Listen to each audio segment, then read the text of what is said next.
Hello, welcome to Do It Yourself channel. Today I will show you where to find the option and how to turn off touch interaction sounds in our Samsung Galaxy A55.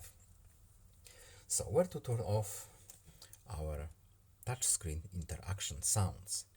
We need to go to settings, then in sounds and vibration we have system sound. And here it is, touch interactions. We can turn it off completely. Of course, we can change the volume of our touch sounds. But if we want to turn it off, we simply do it. We can do it right here by tapping this option. Now it's turned off, we can safely